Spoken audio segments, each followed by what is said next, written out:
अस्सलाम वालेकुम जी, मेरा नाम जीशान है और आप देख रहे हैं मेरा यूट्यूब चैनल हक पे बोल। तो इस वक्त की जो सबसे बड़ी खबर है वो ये है कि खान साहब ने ऐलान कर दिया है। खान साहब ने ऐलान ये किया है कि इसी हफ्ते वो लॉन्ग मार्च की कॉल देंगे। यानी कि खान साहब ने पीटीआई की जो तंजीमें हैं, जो जिली तंजीमें हैं, उनको हुक्म जारी कर दिया है कि आप अपनी पूरी तैयारी रखें। इसी हफ्ते मैं पाकिस्तान की जो आवाम है उसको हकीकी आजादी लेके दूंगा। इससे पहले खान साहब ने एक और बयान दिया है और अक्सर ये बयान देते रहते हैं खान साहब। इन्होंने टेक्सला वाले जलसे में भी ये बात कही कि अगर आपके घर पर डाका पड़ जाए, चोरी हो जाए या कोई आपके घर पर कब्जा कर ले, डाका मार ले आपके घर में और चौकीदार ये कहे कि मैं न्यूट्रल हूं, तो क्या आप उसको माफ कर देंगे? तो बिल्कुल खान साहब, चौकीदार को माफ नहीं किया जाएगा। चौकीदार को इस सूरत पे माफ नहीं किया जाएगा कि अगर वो डाका मारने वाले के साथ मिल जाए तो फिर चौकीदार को माफ नहीं किया जाएगा। लेकिन घर पे डाका इन्होंने नहीं डाला खान साहब। शहबाज शरीफ एंड कंपनी ने डाका नहीं डाला, डाका आपने डाला था 2018 के इलेक्शन में। इस घर पे जिसको पाकिस्तान कहा जाता है, इस पे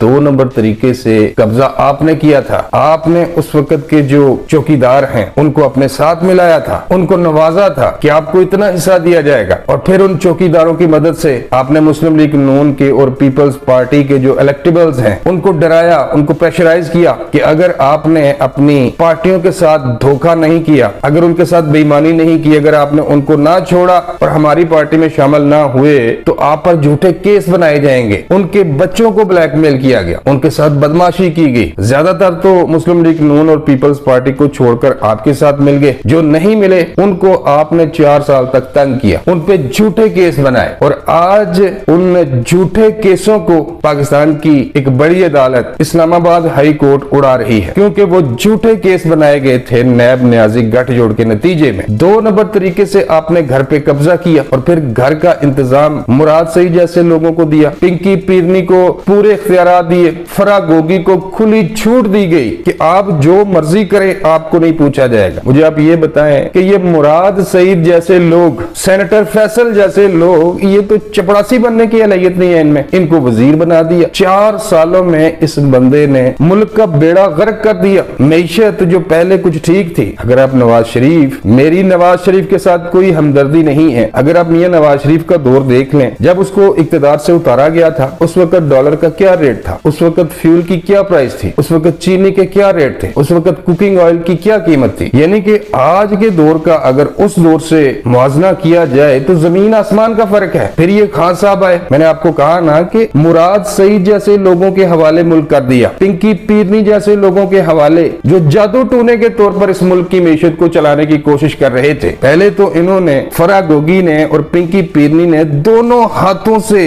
पंजाब के वसाइल को लूटा। एक प्रॉपर्टी डीलर को अपने साथ मिलाया, उन्हें यह कहा कि हमें हीरे की अंगूठियां देते जाएं, हमारे नाम जमीनें गैर कानूनी तरीके से अलॉट करते जाएं और जहां आपने नाजायज तरीके से कब्जा करना है आप करें, जहां पर आपने गैर कानूनी हाउसिंग सोसाइटियां बनानी है वहां पर आप बनाएं, आपको कोई पूछने वाला नहीं है, बस हमें हमारा हिस्सा देते जाएं और जिन जमीनों पे आप लोग कब्जा करते हैं उनमें से कुछ जमीनें हमारे नाम भी करें। तो दोनों हाथों से इन औरतों ने पंजाब के वसाइल को लूटा, खरबों रुपया इन्होंने पाकिस्तान का लूटा। और उसके बाद खान साहब की हुकूमत जब चली गई, जब खान साहब को इक्तदार से उतार दिया गया, आज वो दोनों औरतें कहां हैं? अगर खान साहब इतने सच्चे हैं, अगर खान साहब ये समझते हैं कि उन्होंने करप्शन नहीं की, तो भाई दुबई में फिर उनको क्यों बिठाया हुआ है? हमजा शहबाज की जब हुकूमत आई तो उन्होंने इन दोनों खवातीन की करप्शन के जो किस्से हैं उन केसों को खोला और इनको डर ये था कि अगर मुस्लिम लीग नून की हुकूमत कोई 6 माह ठहर जाती तो इनके सारे काले करतूत सामने आ जाने थे। उन्होंने सारे इनके केस खोल लिए थे, इन पर तहकीकात हो रही थी। तो फिर जो प्रॉपर्टी डीलर था जिसके साथ मिलकर ये करप्शन की गई थी, जब पंजाब का इलेक्शन आया, बाय इलेक्शन, तो 3 अरब रुपया उस बंदे ने दिया कि किसी भी सूरत में आपने पंजाब का इलेक्शन जीतना है। अगर हमजा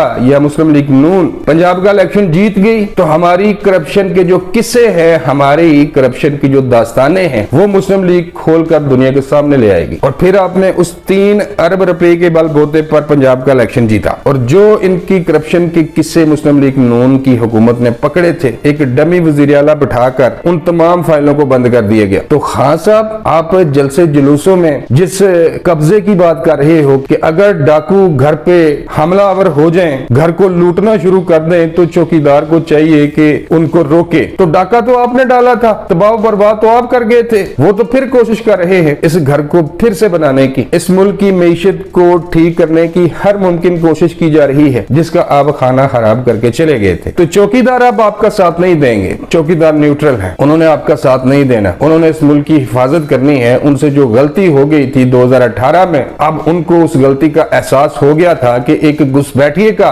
उन्होंने साथ दे दिया था। असल में ये चौकीदार कहते हैं मिलिट्री एस्टेब्लिशमेंट को कि मिलिट्री एस्टेब्लिशमेंट जो कि इस वक्त न्यूट्रल है, उनको अपनी न्यूट्रलिटी खत्म करनी चाहिए और इनका साथ देना चाहिए। दुनिया का वाहिद लीडर है जो फौज को ये उकसा रहा है कि वो पॉलिटिक्स में इंटरफेयर करे। दुनिया का वाहिद सियासतदान है। किसी भी मुल्क में आप चले जाएं, कोई भी मुल्क ये पसंद नहीं करता कि उस मुल्क की फौज उस मुल्क के सियासी मामलात में मुदाखलत करे, लेकिन खान साहब ये कहते हैं कि न्यूट्रल को अपनी न्यूट्रलिटी खत्म करनी चाहिए और सियासत में इंटरफेयर करना चाहिए और इनका साथ देना चाहिए। तो उन्होंने 2018 के इलेक्शन में जो गलती की थी, अब उस गलती को नहीं दोहराया जाएगा। तो चौकीदार जो है उनको समझ आ चुकी है, उन्होंने वो गलती अब नहीं करनी, वो भाई न्यूट्रल ही रहेंगे। खान साहब ये आप अपने ज़हन में बात बैठा लें कि उन्होंने ना आपका साथ देना है, ना उन्होंने पीडीएम हुकूमत का साथ देना है, और उन्हें सिर्फ रियासत पाकिस्तान का साथ देना है। और रही बात हकीकी आजादी की या आजादी मार्च की, जिसका आपने ऐलान कर दिया है कि इसी हफ्ते में इस्लामाबाद की तरफ लॉन्ग मार्च करूंगा,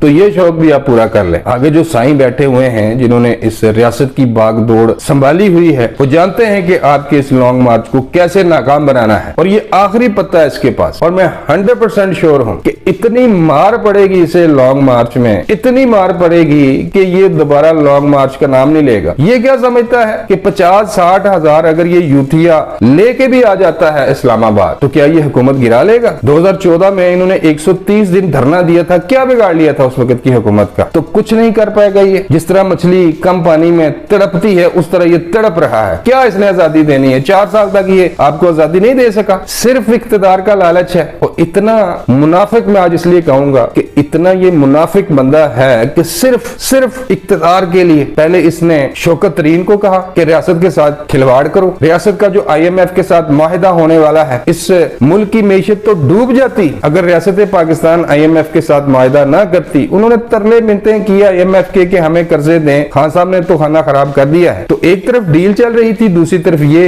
पंजाब का जो वजीर खजाना है और KPK का जो वजीर खजाना है, उसको शौकत तरीन ये कह रहा था कि आप इस डील से निकल आओ। वफाकी हुकूमत जो माहिदा करने जा रही है IMF के साथ, आप उनको कहो कि हम इस डील में नहीं है, हम कर्ज वापस नहीं करेंगे, मुल्क के हालात बहुत खराब है, रोड़े अटकाए। यानी कि इनका मकसद ये था कि इस डील को या इस मायदे को सबोटाज किया जाए। उसके बाद जो ये खत लहराते रहे, अमरीकी साइफर में हमें धमकियां दी गई हैं, औकात इनकी खुल के सामने आ गई है इन्हीं की जुबानी। ऑडियो लीक्स में पाकिस्तान के अवाम ने देख लिया है कि ये दुनिया का सबसे झूठा बंदा है। तो सिर्फ इख्तिदार का लालच है, सिर्फ अपने इख्तिदार को दोबारा पाने के लिए अवाम को एक दफा फिर गुमराह करने की कोशिश की जा रही है और मुल्क में फितना फसाद पैदा करने की कोशिश की जा रही है। यहाँ पर मैं न्यूट्रल से ये कहना चाहता हूँ कि अगर ये बंदा दोबारा इस मुल्क पे मुसल्लत हो गया, तो मेरे मुंह में खाक मैं नहीं कहना चाहता, तो फिर इस मुल्क को कोई नहीं बचा पाएगा, क्योंकि इसके पीछे कोई और कुफ्ते हैं। जब से ये पाकिस्तान की पॉलिटिक्स में आया है, तब से लेके आज तक इसका